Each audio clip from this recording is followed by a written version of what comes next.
Welcome back, and thank you all for being here. My name is Vince Mazurko. I'm a 3L at Stanford. Before I came to Stanford, I served in the Marine Corps for 6 years also. Now, this next panel, excuse me, backing up. My 1L summer, with the generous help of some of our alumni and veterans, some of whom are in this room, I was able to help start the Veterans Legal Assistance Program here at Stanford. That's a pro bono program where students team up with some attorneys from Swords, Kay Richardson and Brad Adams in the back, thank you, to offer assistance with disability compensation and discharge upgrades for veterans here in Menlo Park and at the Palo Alto VA. Now, this next panel is the political economy of diversionary courts. And of course, we have many world-class faculty here at Stanford, and today we have two of its finest, Professor Joe Bankman, who will be moderating, and Professor Nora Angstrom. They're joined by Professor Ann O'Connell, a superstar in administrative law over at Berkeley Law School. Now, I'll leave the privilege to Professor Bankman to introduce the rest of the panelists, but I'd just like to offer a quick word on him. Many know that he's a leading tax scholar. Less well known about Professor Bankman is he's a clinical psychologist. Just for fun, decided to get an extra degree. Also did some work at the VA in San Francisco and here at Palo Alto. And I want to thank Professor Bankman for his superb mentorship of the veterans community here. Professor Bankman taught the policy lab that was the genesis of this conference here. Thank you very much, Professor Bankman. Thank you. Thank you, everyone. Thank you, Vince, for those sweet words. And the class I taught succeeded because of its members, really not their instructor, but I'll bask in the reflected glory.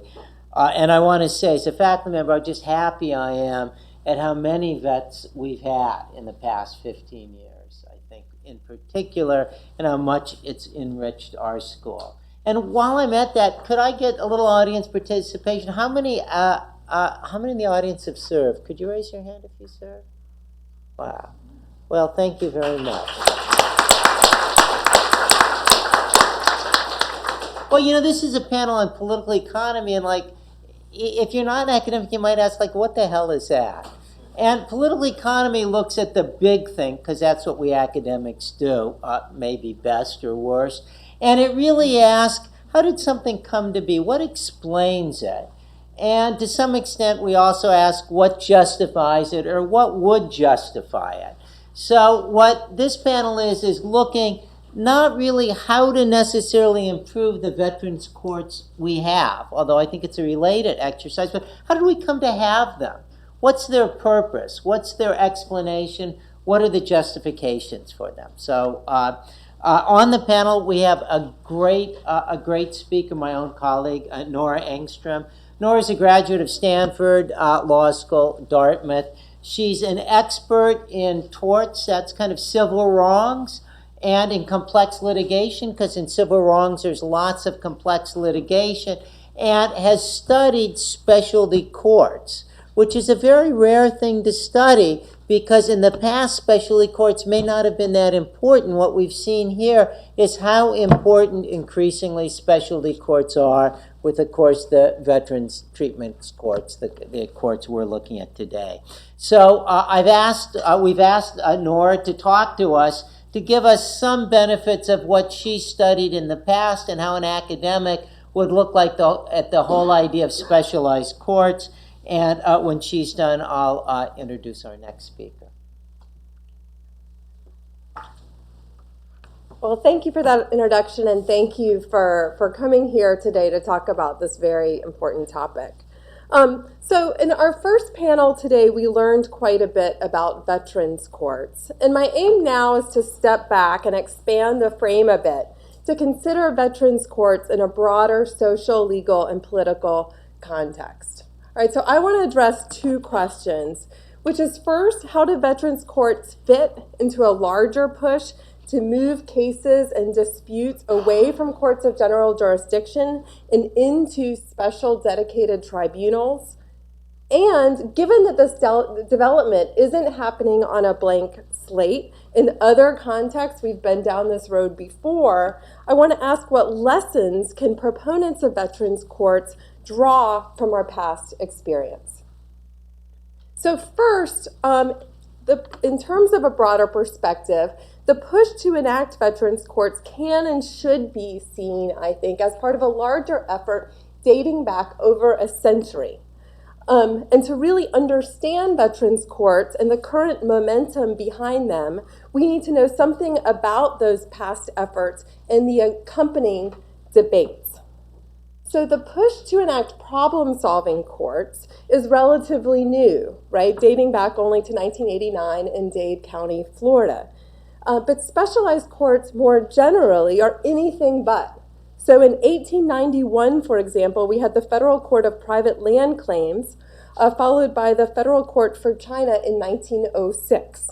And states have been specializing the courts for a long time, too. The first juvenile court was established in Chicago in 1899, and by 1918, juvenile courts had been adopted in nearly every state. So today, the push has predictably grown. Now we have thousands of specialized courts in both the federal and the state system, so this should give you some idea of just how many we have and the breadth that specialized courts occupy. Indeed, as of December 2009, the United States boasted 2,459 drug courts alone, serving some 120,000 Americans. And so you can see here, I mean, this shows tremendous momentum and growth in this area.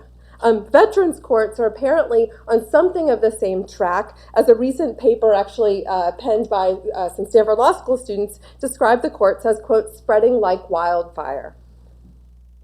So now, why the move toward specialized tribunals? So typically specialized courts, and here I'm talking about all specialized courts, not just the problem-solving or diversionary variety, are championed for offering their litigants four things. So increased efficiency, quality, uniformity, and procedural flexibility or tailoring.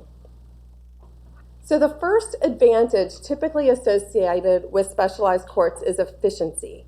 And here I'm talking about both time and money. So the idea is if decisions are specialized, they'll be faster and more streamlined, in large part because litigators or parties won't have to educate the adjudicator starting from scratch with each dispute.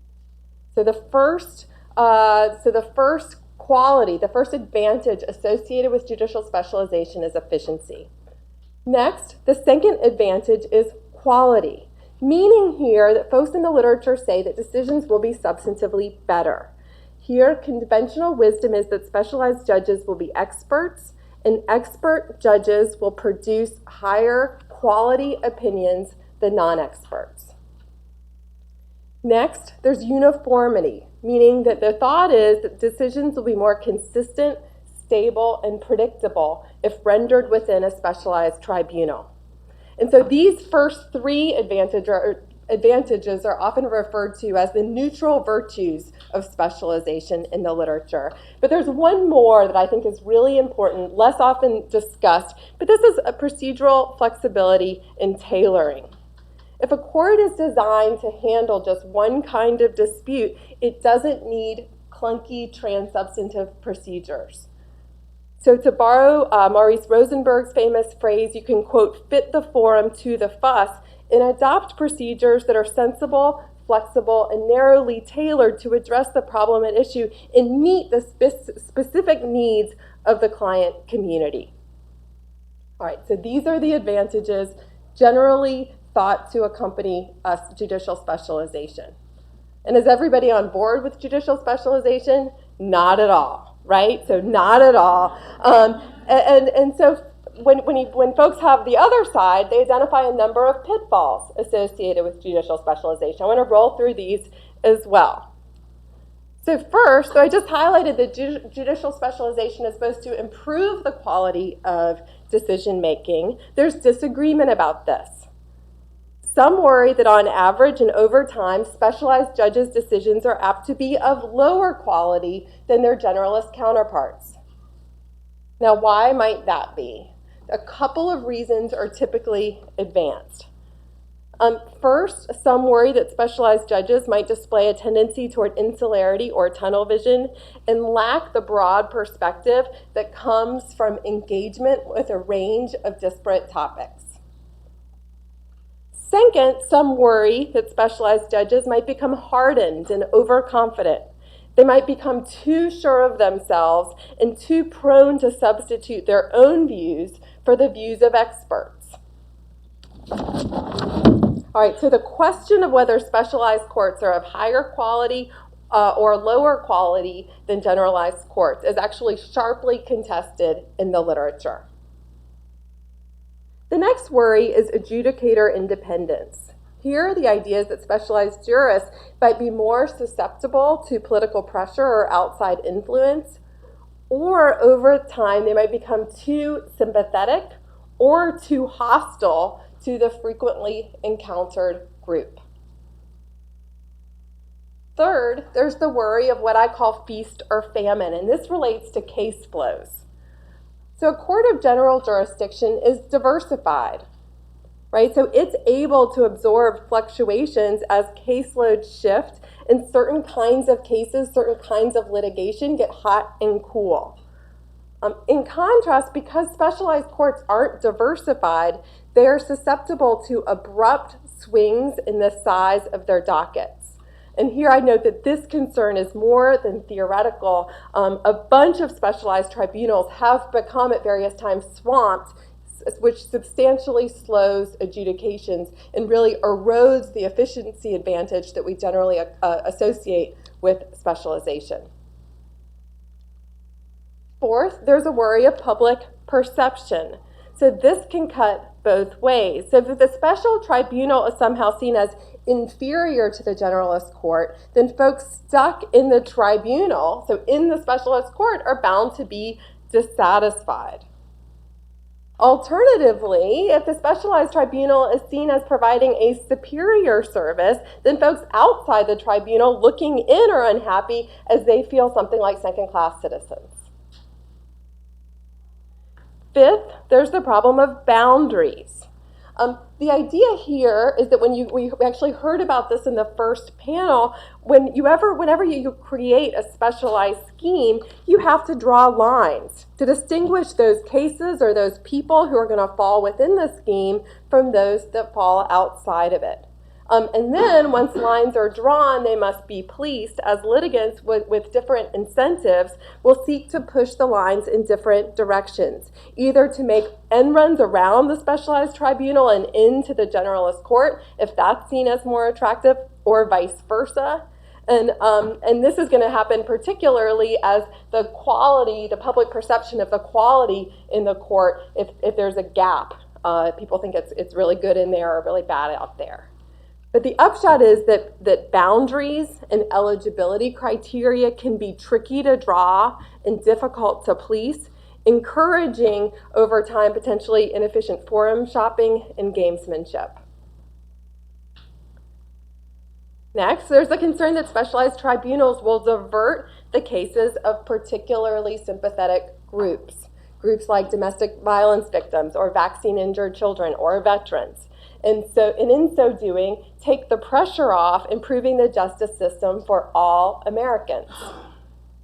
So here, much like we worry that the new charter school in town will divert our focus and ultimately keep us from improving the public school down the block, if we peel powerful constituents out of our generalist courts, we might lose the momentum to make those courts better for everyone.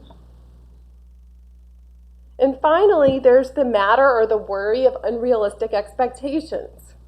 So many problems that contemporary specialized courts seek to address, like drug abuse and domestic violence, are stubborn problems. They are not easily solved. So this prompts the worry that specialized courts will come onto the scene in a blaze of glory, and then the public will become quickly disillusioned or embittered if specialized courts fall somewhat short of their lofty objectives. So this, in a nutshell, is what theory suggests about judicial specialization. And notice that the push to adopt the VTCs fits at least partly in this general narrative, right, the general theory. So what happens when theory meets evidence? So here again, we have a bunch of specialized courts, right? We've had some of these courts for a very long time. What has happened, right? So in operation and over time, have specialized courts lived up to proponents' high hopes, or do the naysayers have the stronger claim? Have these kind of been a bust in operation? And the answer to that question, in short, is we still can't say. Though the empirical evidence is getting better, it is still very thin. So we have created lots of specialized tribunals. All evidence suggests we are on our way to creating a bunch more specialized tribunals, but we have not consistently done the hard but necessary work of stepping back to assess critically and empirically how our specialized courts in existence have thus far fared. So as Larry Baum, arguably the nation's leading expert on judicial specialization, has put it, quote, "To the extent that participants in the policymaking process think explicitly about how specialization might affect court outputs, they tend to act on the basis of folk theories that rest on common sense notions of causality rather than on extensive and systemic analysis." Further to the fact that some folks have rolled up their sleeves and done the hard work of evaluating specialized courts, some of what they found is fairly disquieting. So here I've contributed to this literature as I spent about 18 months examining the work of the Vaccine Injury Compensation Program, or VICP, a specialized court created by Congress in 1986 and housed in the U.S. Court of Claims. And it was created to provide, quote, simple justice to vaccine-injured children. So I spent a lot of time evaluating the VICP, and what I found about it is actually pretty grim. So one worrying area involves predictability. So remember, a chief advantage generally associated in the literature with specialized courts is thought to be consistency. And the VICP actually does all sorts of things to promote this uniformity, so much so that when the VICP was created, policymakers suggested that its various innovations and reforms would, quote, eliminate decisional disparities, that all children would be treated the same in the VICP. But in reality, predictability has proven elusive. According to the program's longtime chief special master, cases that look very similar are decided very differently. And the one empirical study on the matter lends support to this and other anecdotal accounts. A second major area of disappointment involves speed. So recall that efficiency is another neutral virtue, a prime virtue associated with judicial specialization. And the VICP was created in large part to speed up the compensation of vaccine-injured children. In fact, speed was so important that Congress created a 240-day statutory deadline for the resolution of all the ICP petitions. So the decision shall be issued with 240 days. But despite all this, the VICP is notable not for its speed, but rather for its long time to decisions. So special masters conclude virtually no cases within 240 days. That's the red line versus how long it actually takes. In fact, over the past decade, VICP claims have taken an average of 5.5 years to adjudicate. So this means that adjudication takes longer than Congress envisioned. It takes longer than tort cases that are resolved in court and are resolved by actual judgment or verdict. They take longer than medical malpractice claims, which are in some ways kind of the most similar as a factual matter. And they take longer even than consumer class actions. And you think of class actions as being the most complex case cases that the legal system has to adjudicate. So when it comes to the VICP's ability to fulfill expectations and offer simple justice to vaccine-injured children, the scorecard is sobering, I think, as this quote from one of the VICP's initial backers and architects suggests. So in an interview, he told me, quote, "I don't think there's anybody anymore who believes that the vaccine compensation system reliably dispenses simple justice for children. There is nothing simple about the system, and there is not much justice that results from it." Studies of other specialized tribunals also sound notes of caution. So for one, another one is immigration courts are specialized, yet asylum decisions are kind of a mess. So most notably, a groundbreaking 2007 study, which was published in the Stanford Law Review, examined 140,000 decisions rendered by immigration judges over a 4.5-year period. And the study's authors found some pretty upsetting things. They found, most notably, stunning disparities between cases. And again, remember, neutral virtue associated with judicial specialization is thought to be predictability and consistency. But they found disparities that existed between courts. For example, Chinese nationals seeking asylum in the United States had a 7% chance of success in Atlanta, but a 76% chance of success in Orlando. And they also found that these disparities existed between judges on the same court, even though cases were randomly assigned. So, for example, in New York, for example, one judge granted asylum to 6% of the relevant cases before him, while another's grant rate was 91%. And again, recall, petitions were randomly assigned. So federal judges have also repeatedly expressed concern over these tribunals' fairness and quality. So Judge Posner, for example, has publicly concluded that the adjudication of asylum cases has, quote, fallen below the minimum standards of legal justice. So others have researched the Federal Circuit, created in large part to promote quality, fairness, and consistency in patent law, and offered conclusions that are similarly bleak. So what does all this suggest? What lessons can proponents of veterans courts learn from our past experience? What lessons are available for VTCs from these other contexts? And I think there are a few important takeaways. First, I would suggest that our past experience proves that specialization is no panacea. So we do not specialize the courts and watch our troubles magically disappear. So the VICP, for example, shows you can be a well-designed and well-staffed specialized court and still fall miles short of expectations.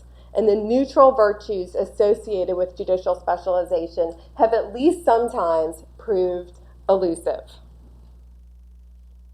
But nor is specialization a bust. Just as it is too soon to declare victory in our decades-long, kind of centuries-long experiment with judicial specialization, it is far too soon to concede defeat.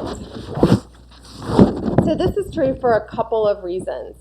First, in recent years, there's been a concerted effort in the criminal law community to evaluate specialized drug and diversionary courts. And though I am no criminologist, and others in this room likely know this literature far better than I do, I understand that the evaluation of certain such courts has been quite favorable. So one recent meta-analysis reports that the best drug courts reduce crime rates by as much as 45% over other dispositions. So some diversionary courts, some specialized courts, seem to be fulfilling or maybe even exceeding expectations. Second, I can't even say that the specialized tribunals I know best, including the VICP, are unmitigated failures. To say that, you would need to have something like an apples to apples comparison of the cases and look at them, how they compared in a specialized tribunal versus how they would have fared in a generalist court, and that apples to apples data is typically not available. And the third and final lesson is this. When it comes to veterans courts, as with most things, the devil is, and I think will be, in the details. So my gut, as an outsider in this area, my gut is that veterans courts have the capacity to be either miserable failures or smashing successes, or more likely something in between. And their ability to deliver on their current promise will depend on nitty-gritty specifics, including whether those designing, staffing, funding, and periodically evaluating the systems, either they rest on their laurels or they work hard to uncover and they work hard to learn from past mistakes. And that, I think, is why cross-disciplinary dialogue that this conference fosters and promotes is so critically important. Thank you.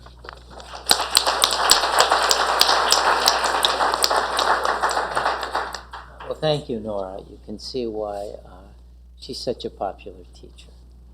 Our next speaker, another award-winning teacher, is Anne O'Connell.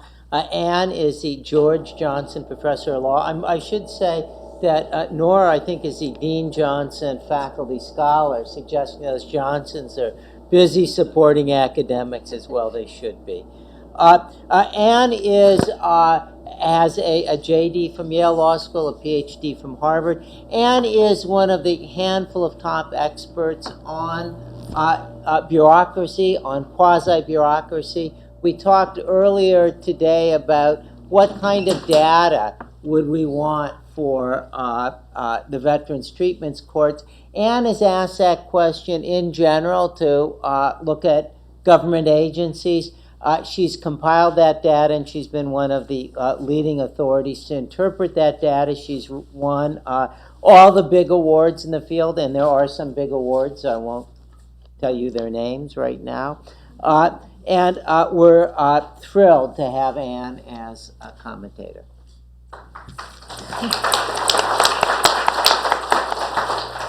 Thank you, Joe. Thank you to Nora for her wonderfully provocative remarks. And thank you to you for inviting me to learn from you. I learned so much from the first session, both from the presenters and from all the questioners. This is not an area of my specialization. And I just thought I would take a few moments and say what Joe might find unexpected in terms of my background in rational choice and empirical social science. I actually want to say something about the emotion of adversarialism, and then perhaps a little less surprisingly, I want to say something about institutional design. So adjudications, we often divide into two categories, adversarial and non-adversarial. And we heard in the first session that veteran courts are not adversarial. So I want to start by talking about my first career ambition before I went to law school and to graduate school. And it's true, I wanted to become a saint, a Catholic saint. I grew up in a devout Catholic household. Now that's a deeply arrogant objective to have. But the canonization of saints provides a nice illustration of a change from an adversarial system to a non-adversarial system. So some credit due here to Ed Rubin, who teaches at Vanderbilt Law School. So the Catholic Church used to have an adversarial process to canonize saints, which existed between the late 16th century and 1983. You had someone who argued for sainthood, and you had the devil's advocate, who argued against. And the adjudication was whether the proposed saint was responsible for 4 miracles after death. You needed fewer miracles if you were martyred due to your religion. And in 1983, the process changed. It's an investigatorial process now. There is no devil's advocate. They lowered the standard, in case any of you might still have that objective. You need only 2 miracles after death if you're not martyred for your religion. And so as a political scientist and as someone who works in administrative law, I'm interested in why we might want to make some adjudications adversarial and why we might want to make some adjudications non-adversarial. And I want to talk next about an example that Nora touched on in the immigration context, that of seeking asylum. So in the United States, you get asylum if you have well-founded fear of persecution in your own country, and that your race, religion, nationality, political opinion, or membership in a particular social group is at least one of the central reasons for your feared persecution. And there's a series of adjudicative decisions about whether you're granted asylum in the United States. And the first is technically a non-adversarial process, just as I understand, the veterans courts are a non-adversarial process. So when you apply for asylum, the first level of adjudication is that you have a written application and you have a non-adversarial interview in front of an asylum officer. There is no government representative in the room other than the adjudicator, the asylum officer. So there's no devil's advocate sitting in the room arguing against your asylum application. And although this process is technically adversarial, there are documentaries, well-founded fear, various other studies that applicants for asylum find that process quite adversarial in terms of how they feel it. The adjudicator, the asylum officer, is asking a lot of questions, kind of testing out, right? Is it your religion? Is that one of the reasons that you fear persecution? So what are all of those sacraments in the Catholic Church? What, who is the Pope? Who is the preceding Pope? And so it can feel very adversarial.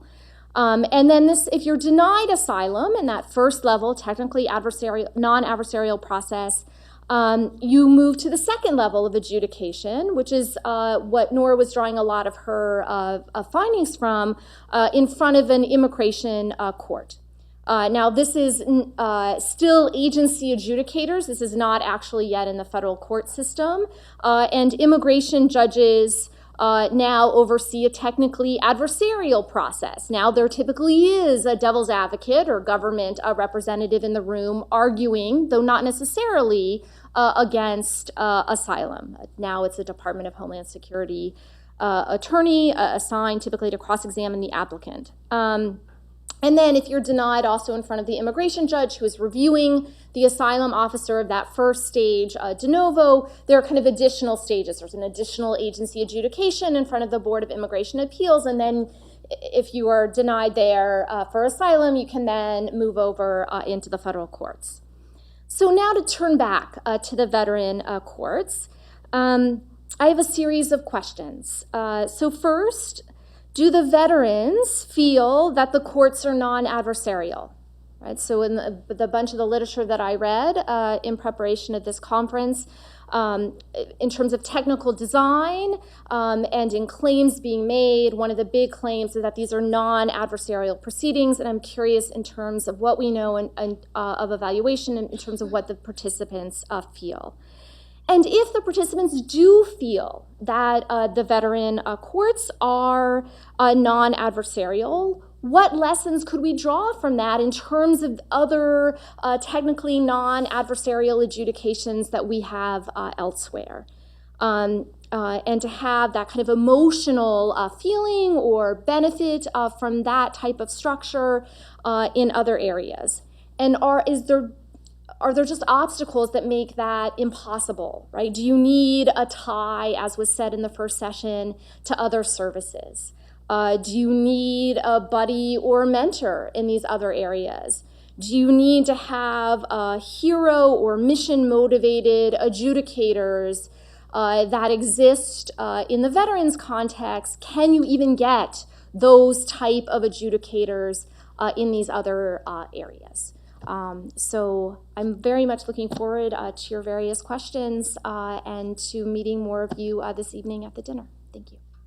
Yeah.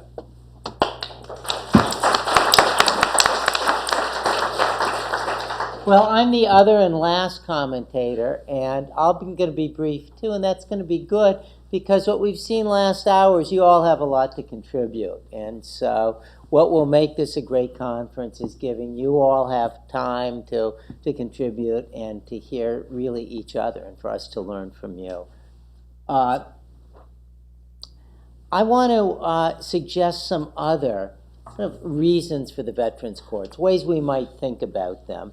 My own intuition is that they really are not, as a descriptive matter, there necessarily because we think the Veterans Courts are going to be more efficient, for example. I don't think the neutral virtues are huge as an explanatory and maybe even justificatory a measure. I think that a more kind of fundamental explanation for the courts is we want to give the vets an out from what we think is a dysfunctional justice system for one of two reasons. And I think there's a tension in the Veterans Courts movement over which reason we want. The first reason is because we think that behavior of the vets that would otherwise be criminal is service-related.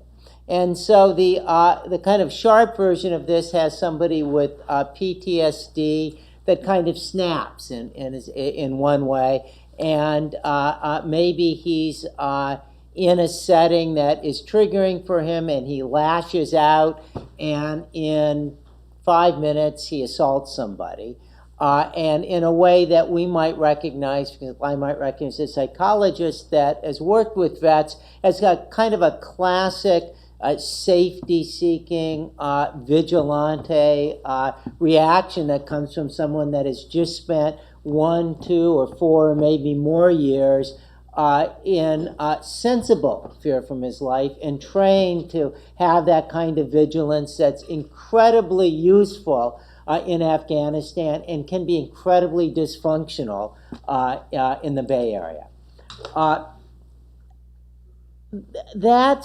That's a justification that is maybe in a way strongest, but it's kind of harder to make because it relies on a number of assumptions. First of all, PTSD as a diagnosis is actually very difficult to give. It's easy in the easy cases, but it's generally defined for a layperson as experiencing trauma and then re-experiencing it and having some anxiety and mood issues that go along with it. Well, guess what? If you're in Afghanistan or Iraq, there's an overwhelming chance you're going to have experienced some trauma, if not vicariously. A surprising portion of soldiers were physically moved by an explosion there. So everybody's going to experience trauma, and people have anxiety and they have depression, and tying the two together in a causal way is very difficult. So if that's our justification for the courts, it's going to encompass a relatively narrow number of cases unless we decide to kind of gloss over the difficult causal issues. I might also say that vets, contrary to popular belief, don't have a surprisingly high arrest and incarceration rate. So again, that's going to work a little bit against seeing the Veterans Courts as a kind of a PTSD-only remedy. I think another, and by the way, none of these explanations or justifications are either or. My guess, all of us like a little of column A and a little of column B and so on. Another justification is it's really a quid pro quo for government service, for being trained to be warlike. If you have difficulty of adjusting when you get back, almost for any reason, we're going to look for treatment rather than punishment as our first option. There's a lot we can do to kind of honor people that have served this country, and this seems like something that could be on our list. If that's our explanation, veteran treatment courts, we don't have to limit them to PTSD cases, for example. We can expand them to include vets who might not have PTSD but might simply have anxiety disorders, might have depression, might have drug problems, might have a number of other things that could be treated instead of punished. There's a final justification or explanation for veteran treatment courts that I want to raise, and that is maybe they're a great way to experiment with another way of dealing with crime. I mean, our general criminal justice system hasn't worked very well. I think I can say that without much fear of contradiction. And we've experimented with treatment courts, but our big treatment court so far has been kind of specialized, which is a drug treatment court. And the veteran treatment courts can be much broader. And the veteran treatment courts can not only kind of honor our commitments to veterans, but allow us to see with a population that in some ways actually doesn't look much different from a lot of other populations of young males that we find in the criminal justice system, allow us to see whether treatment works. So when we look, and all of you look in your capacities, I know a lot of you are involved in those courts, about the success of treatment, it's not only a success if it works, a great experience for veterans, I think it could be a great experience that's adopted by other courts as well. Looking at the justifications for it, it'd be easy to make the alternative case. I just want to pick up on one thing that Nora mentioned, which is relieving the pressure off the system. One thing veterans courts inevitably do is relieve a little bit of the pressure off our criminal justice system because they remove some criminally involved, justice-involved young men, typically, who are most sympathetic and would be a kind of a lightning rod for reform and treatment. Well, we have a lot of time, and I'd be interested in not just my explanation about why they exist in Nora's and Ann's, but in all of yours as well. You know, I note, Anne, that as you talked about, are they adversarial or not? One thing I note just reading the audience is there was a lot of sympathy, expressions that they are still adversarial. That's how I read a lot of members of the audience. I just want to kind of pick it up because I'm in this interesting position. Anne has to speak, but I could look at you, and I notice everybody's face nodding. So that's maybe one of the things that we can pick up for discussion. Yeah. Hello, my name is Evan Simone. I'm also a major and senior defense counsel in the U.S. Army Reserve. I teach as well. One of the things that may be interesting is to, in addition to the points you raised about looking for justifications, is to look at a justification of public health and public safety, in the sense that when we look at the risks facing our returning combat veteran populations, there's a constellation that is just, it's really unmatched. You've got the suicide, the substance use, we've got sub-threshold PTSD, which means that you may not meet all of the criteria, but you may just have one or two of the symptoms. And unfortunately, some of the research suggests that individuals who experience just some of the symptoms may be experiencing them at a greater intensity than someone with a full-blown diagnosis. And of course, the issue of moral injury, which is based not necessarily on a life threat scenario, but rather a feeling of being forced by circumstances or your command to violate deeply held moral beliefs. So there could be, and there's also the idea of overtraining, that you could have instinctual reactions based on drills and all of the work you did out in the field for months at a time where you misperceive a threat and react instinctively almost, and that could be criminal as well. So the question is, when we have this constellation of risk that is higher than the norm, these courts may be a way to help connect individuals with their underlying problems and get them the treatment that they need. And if we start to see this through the perspective of threat mitigation, hazard mitigation, there's something called a community risk threshold that planners often rely on to determine how much risk they'll tolerate in a given area. It would seem that there are much greater reasons to offer these types of solutions if they in fact link up people who have the greatest need with the resources that they need.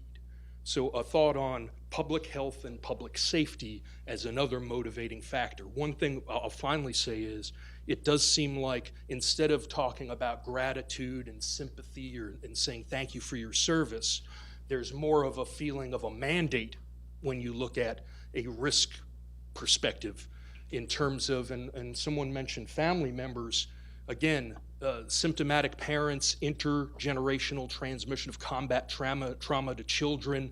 It becomes much more impetus to offer programs rather than because it's something we should be morally obligated to do. So thank you. Yeah, thank you.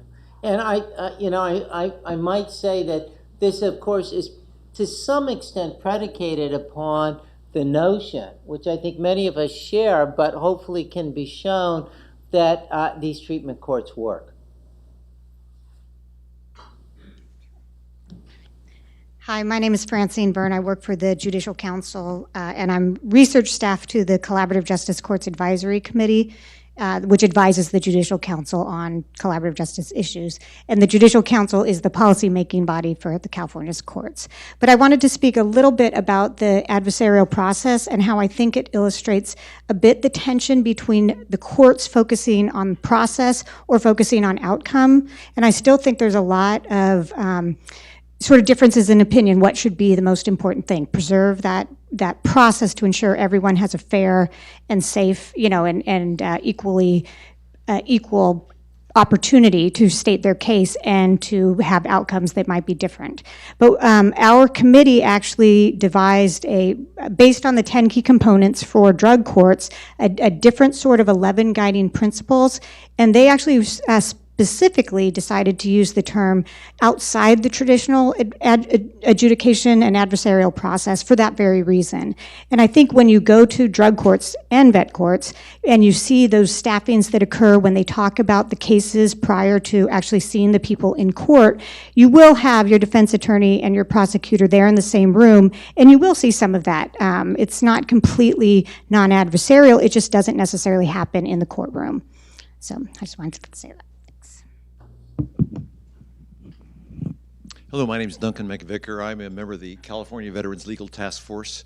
For the last 6 years, I've been working to establish new veterans treatment courts around the state. I've been involved in about a dozen of them or so. So I've been to countless meetings of veterans treatment court teams prior to court appearances, and have been in even more court appearances, of course, of veterans. So I'd like to comment on two of the questions that very valid questions you've raised. One of them is, do veterans experience a veterans treatment court as adversarial or non-adversarial? And then the second one is, our veterans treatment courts, could we view them as an experiment towards reform of the judicial process in this country? First, as to the adversarial versus non-adversarial, it's been brought up today about the eligibility criteria that veterans must pass through in order to get into a veterans treatment court. And I think many veterans would perceive that process of being vetted in there and having to meet these criteria as being somewhat adversarial because they can't get in, perhaps. However, once a veteran passes through that and actually gets into the veterans treatment court, I think the veterans, by and large, would tell you they experience this as a non-adversarial process. Now, if a veteran has huge behavioral problems going in, which happens in a good portion of the cases, there's going to be really tough words from the judge. There's going to be a prosecutor saying, wait a minute, we ought to stay longer in jail, things like that, in order to get this veteran in line and obeying the judge's orders initially during the court supervision. And after a few months, that's going to change. After a few months, the words from the judge are kindly. They are encouraging. You've done the right thing. I encourage you to keep going ahead. The words from the prosecutor are, congratulations, you did a good job. It really is a collaborative process as perceived by the veteran, all the parties involved in the Veterans Treatment Court team, and that will keep going for 12 or 18 months. And I'll tell you, by the time those veterans graduate from those courts, they think this is the best thing that has ever happened, and then they'll give the judge a hug. They'll certainly give their mentors a hug. And at the end of that experience, I think they would say it was by and large a very good experience, and they were glad that they had this whole team behind them and helping them and supporting them in the process. Second one, about our Veterans Treatment Courts possibly an experiment in judicial supervision? Oh, yeah. Unfortunately, we only have anecdotal data on recidivism rates and other things from Veterans Treatment Courts, but the anecdotal data we have so far shows exceptionally low recidivism rates because these courts surround that veteran with people who really care about him and that mentor who walks through them with the process and all these things, and they get so much help. It's clear that they're going to have a much better experience from the judicial system than the other people who don't have that kind of thing. And therefore, Veterans Treatment Courts are showing the way, I think, on how we can, in fact, rehabilitate people that show up in our judicial system rather than merely throwing them in jail for a certain period of time and then letting them back out again. So I look forward to the day when we have that kind of a model going on throughout our criminal justice system. So thank you very much. Oh, thank you. Shows that sometimes the most eloquent person is someone who's not on the panel, huh? I'm Sid Gardner with Children and Family Futures. We're a nonprofit that works nationally, primarily with family drug courts, but also with veteran treatment courts as well. And I had a question for each of you, I think. In the criteria that you laid out, I think it was implicit that scale is one of the questions, but it wasn't explicit. We're having a more data-free conversation, I think, than we need to. We have a set of veterans that are known, those returning since 9/11. We have within that some numbers on those affected by certain conditions. Those are ballpark numbers, but there are decent and growing numbers of studies that tell us the size of that population. By working with those numbers, if we cared about this problem at scale, we could answer the question, what can the VA do with its existing resources, and what are we asking state and local and private agencies to do with theirs?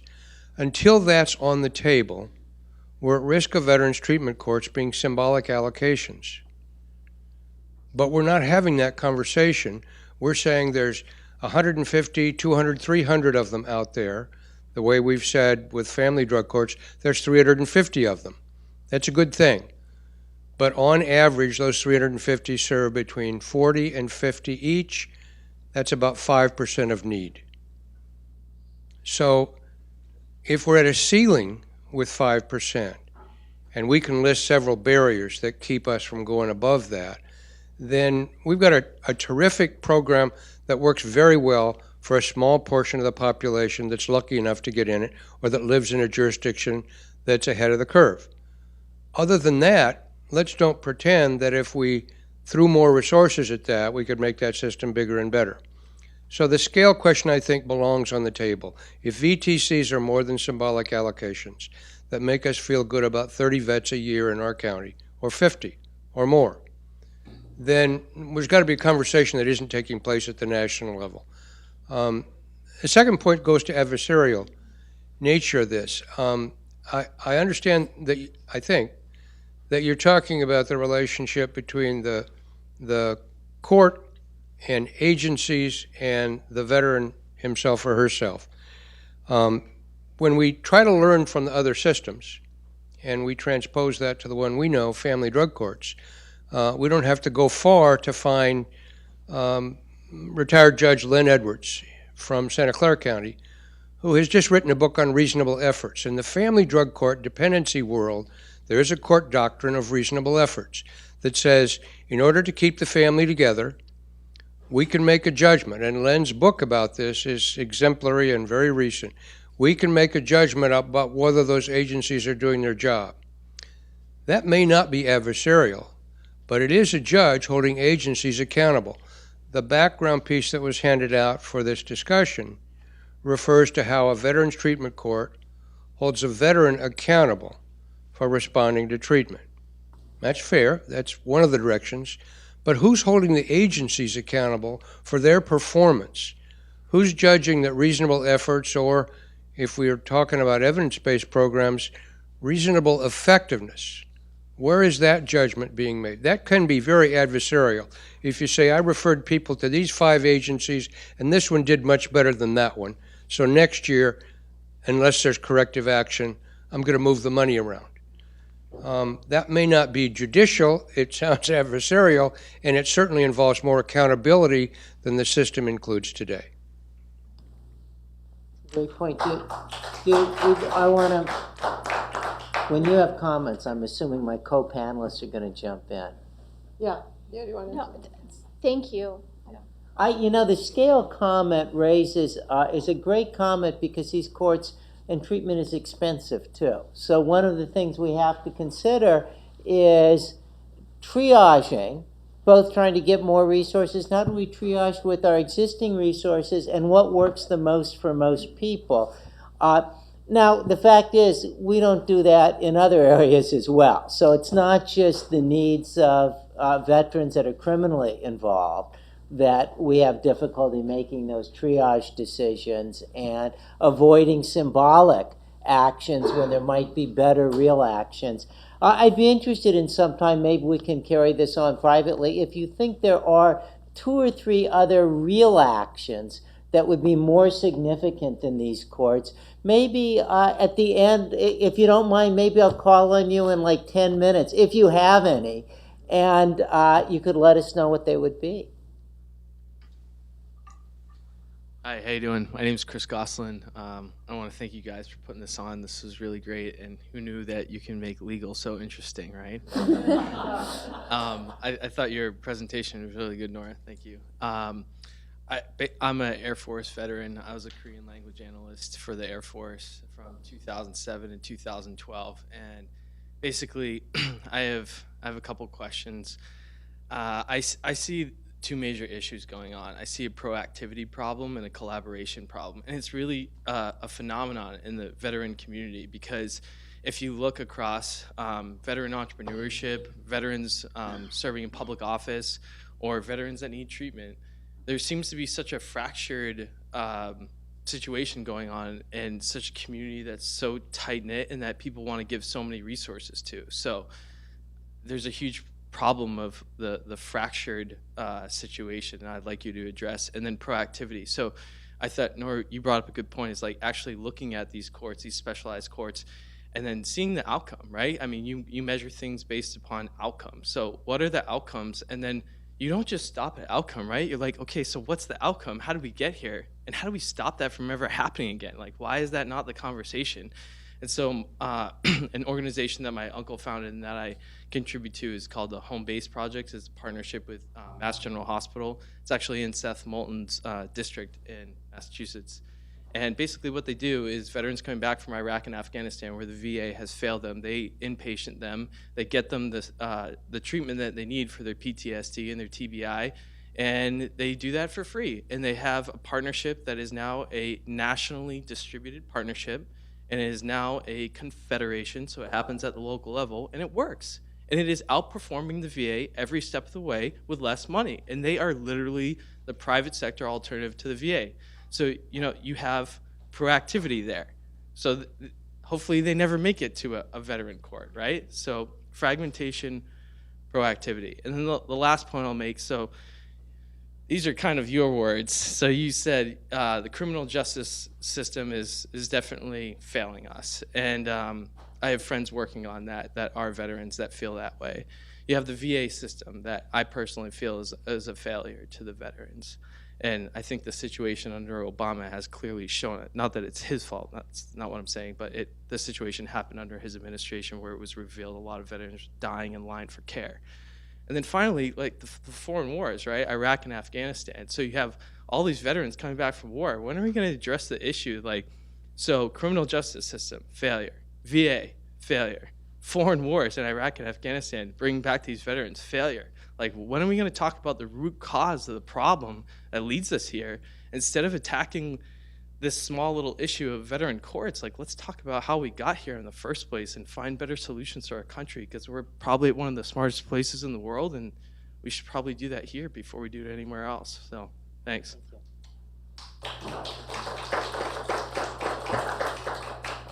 I'm still Jude Litzenberger, California Veterans Legal Task Force. I wanted to talk about efficiency, because that was one of the things that you brought up as a benefit of these specialty courts. In San Diego, when somebody appears at arraignment, they have one hearing. At their adjudication hearing, they'll have another one. If they go then to a veterans court, they'll have between 12 and 17 other hearings. So the court does not see that as efficiency. And that's really kind of the problem in California, because the court is already thinking they're broke.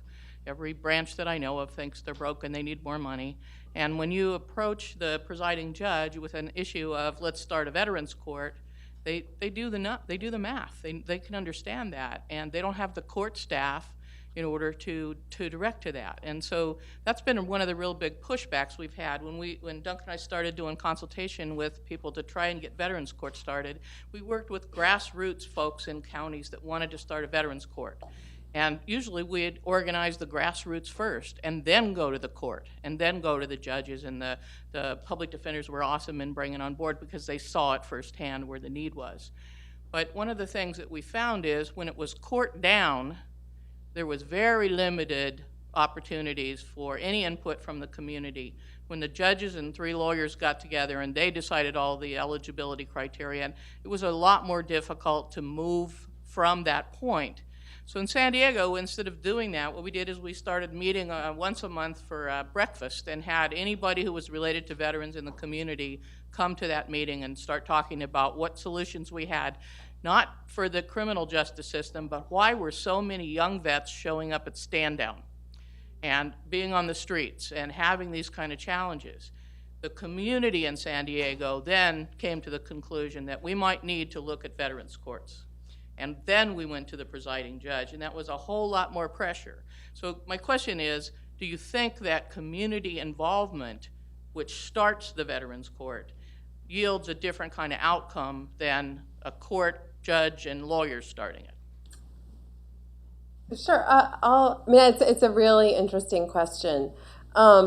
And my mind goes a little bit to the VICP here, like which is the vaccine court that I know well. And it's interesting. I was sitting here thinking that when the VICP was created, the vaccine court was created, part of the rationale for creating this special, was seen as more generous system for vaccine-injured children, was to actually use the kind of soldier and veteran terminology. So in Congress, the conversation was, these are soldiers who were injured on the battlefield in the war against disease, and so we're going to treat them especially well. Then it turned out that over the course of time, since 1986 when they were formed, has very much fallen away. And actually, there's a lot of folks think we treat this community worse.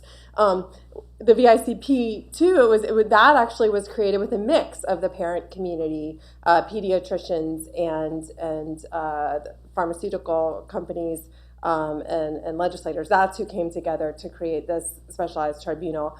So I think it was, in some ways, it's both kind of top down and ground up at the same time, which gave it the momentum. So I don't think it's necessarily the case that ground up, specialized courts that come from the community up are somehow inoculated from some of the problems we've seen. Might it put the courts on a better path, however, to avoid some of the problems? It's completely possible, I think. And I do think, I think that experience is really worth noting. And I think often, the investment of stakeholders in the success of a program or a court or a system can also, be very advantageous and helpful. Be interesting to study that. I'm hearing this in part as an academic, thinking, what a great dissertation or project to compare courts, taking courts that have a kind of a bottom-up approach to a top-down within the veterans treatment world, for example, and seeing if we see differences in success in terms of their broad-based resources. I'm guessing that you get if you've got more community involvement than if it's top-down, or greater satisfaction, different criteria. So you've named a lot of things. Unfortunately, it just raises questions for me and projects instead of giving you an answer. But thank you. Happy to help. Hi, my name is Socorro Gonzalez. I'm an attorney with the Santa Clara County Public Defender's Office, and I work in Veterans Treatment Court. I'm also part of the faculty for the National Drug Court Institute, so I've helped train different jurisdictions throughout the United States, basically, in helping them establish their veterans treatment courts. I think one of the important things in the success of a veterans treatment court is, one, identifying a veteran at the very beginning. At what point do you identify a veteran? Oftentimes, because of the shame, I think, that's attached to being involved in the criminal justice systems, oftentimes they will not identify as being a veteran. Some of them don't consider themselves a veteran because maybe they were dishonorably discharged and they won't identify as such. So I think one thing that's important is for the attorneys and also the bench to start identifying who the veterans are. And when I say the bench, it's the obligation of the courts at arraignment to explain to the public at arraignment what options are available, including the different statutes that apply to veterans, especially here in California. I've seen a big response in that in terms of veterans stepping up and telling the attorneys, I am a veteran, I want to know more about diversion, I want to know more about Penal Code Section 1170.9. Excuse me, and all the other different statutes that apply to them. So I think that's helpful from the onset at arraignment, identifying the veterans. And also, as a defense attorney, being knowledgeable of what the statutes are, what the options are, because one of the things that I also do is I train the attorneys in my office regarding the different statutes. Oftentimes we have to educate the bench as far as what the criteria is for our clients to qualify for diversion. Oftentimes there's some confusion regarding the nexus that was discussed earlier. So I think defense attorneys have to be knowledgeable. I think there has to be more training. I think oftentimes we're in a position where we do have to educate others so that they learn what it takes, to be involved in veterans treatment court and to become eligible. I agree with this gentleman back here. I couldn't agree more. I totally support veterans courts across the country, but I'm very nervous about we veterans being asked to go back to the VA. We know what's happening nationally across the system is broken, and I can use myself as an example. I've fallen through the cracks. I've been rejected because I will not accept psychiatric medications. And right now they're over-medicating us, veterans. That when we come, some of the fellow veterans I started at are no longer stable. They're now permanent. They need 24/7 care. They can't take it. Those are the realities that the VA will say. So when the veteran is presented in Veterans Court, you will work the hidden clauses, the languages. You'll go work with the VA. You'll go into these treatment programs for insomnia. Veterans have all sorts of, so we are asked to put our bodies in grave danger in the hospitals. And let's not forget, VA Palo Alto, some call it the crown jewel, it's really a teaching facility for medical students. We're not getting the brightest. We're just getting residents in training. And we're getting also research is being conducted there. We don't know how these drugs really work in the private sector. We are considered like lab rats for the VA. So I poke fun at the whole system of the VA. So I feel that, yes, this gentleman has a valid concern about these where the judges may be so, the veteran courts may be so influenced by the psychologists, psychiatrists, say, oh, we have a wonderful program, but they're not really disclosing what we're being subjected to. Well, thank and you. I wish that could also be presented in your future. Thank you. Brian Ragunin, UC Santa Cruz. This is for the first two presenters.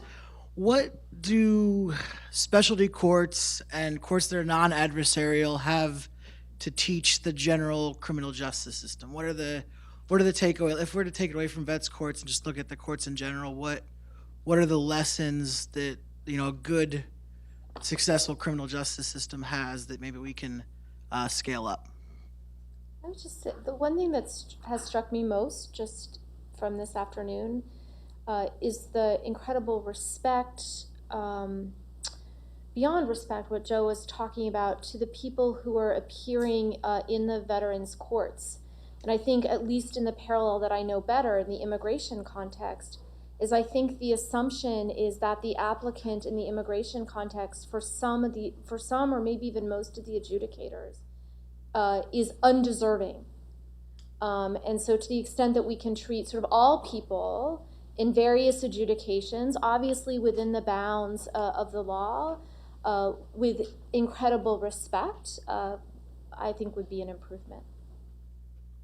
I think to the extent the Veterans Courts can continue to kind of ward off this trend towards adversarialism, like if that can happen over time in a sustained way such that it's experienced, those who are involved in Veterans Treatment Courts feel that it is a non-adversarial process, that would be a big change from numerous other specialized courts which have started that way. So to go back to the VICP, which I know really well, when Congress created the VICP, Congress created what they thought was a non-adversarial system, and Congress repeatedly has actually admonished the VICP, no, you're not supposed to be adversarial. These are children who have been injured by vaccines. And yet that system has repeatedly become extremely antagonistic and adversarial. I've studied the workers' comp system, and much the same can be said. I've studied neurological birth injury funds in Florida and Virginia, and much the same can be said. So we repeatedly in different areas where we try not to have adversarialism, we kind of slouch toward it over time. So that's why I'm saying if Veterans Treatment Courts over a sustained period, not just in their first initial years, if over a sustained period they can manage to combat that trend, that would really be something. That would be a tremendous accomplishment, and something that I think other specialized courts and tribunals could really learn from. Well, I'm Bob Hollis, and I'm U.S. Army veteran of 20 years. And I think there's such a total disconnect because we live in such a cultural make-believe. And this is not World War II, and I'm glad I heard what the professor say, that maybe this is unusual for courts, but maybe the court's going to have to reach out to the communities also. I think among the veterans, as well as a lot of the civilian control, it's just as much of distrust from our courts as there is from police departments. That doesn't mean they are that bad, but there's a feeling that when I go into court, it's going to be the same old thing. So I think that with the kind of wars we have fought for the last 14 years, and people returning home, they come back with a different outlook as to who they think they are and really who they are. So I think getting the families involved is one thing, but having something to help the veterans to return that transition back into civilian life, no one is talking about that, and I think it affects everything we are trying to do to help the veterans. Thank you. That goes back to the point about scalability and the like. I know one of the programs that I think it's Palo Alto VA is involved with, which is interesting, and is they have a program with the police departments around here, with some of them, kind of educating the police departments on PTSD, for example. And what they found, and this goes back to a little bit echoes the notion about treating people with respect, they find that the police are much more sympathetic when they're dealing with the veteran, just to get some briefing beforehand. And there's a much greater willingness not to press charges, to work it out, to release the veteran to his family. So that might be a little bit of an example of going a little bit deeper and away from the criminal justice system. Hi, my name is Ben Marks. I'm a recent Navy vet, spent most of my time working with the Marine Corps, URA, and I'm a current VA employee, social worker, supervisor. Certainly anyone has any concerns about the VA, feel free to come and talk to me after this. Having said that, in terms of medical care, we think about interdisciplinary treatment, certainly working with lots of different members of the team to provide care. In terms of the court system, I was wondering your thoughts. The way I look at courts, and I've certainly a certain naivete on my field regarding that, but I see it as more of a hierarchical aspect of having a judge, having a prosecutor, defender, and having the individual. And do you see this as more of an interdisciplinary sort of collaborative measure that's happening, or is there still that sort of hierarchical aspect? It's really interesting. I know there's a lot of people who are involved in the courts. I think one of the things from a distance, my sense about treatment courts in general is while they still are hierarchical, they are less hierarchical because it's more of a team approach. And I think making it, even if it's still adversarial, less adversarial works with that as well. But I bet there's people here that could really speak to that. I think it varies by each veterans courts, though.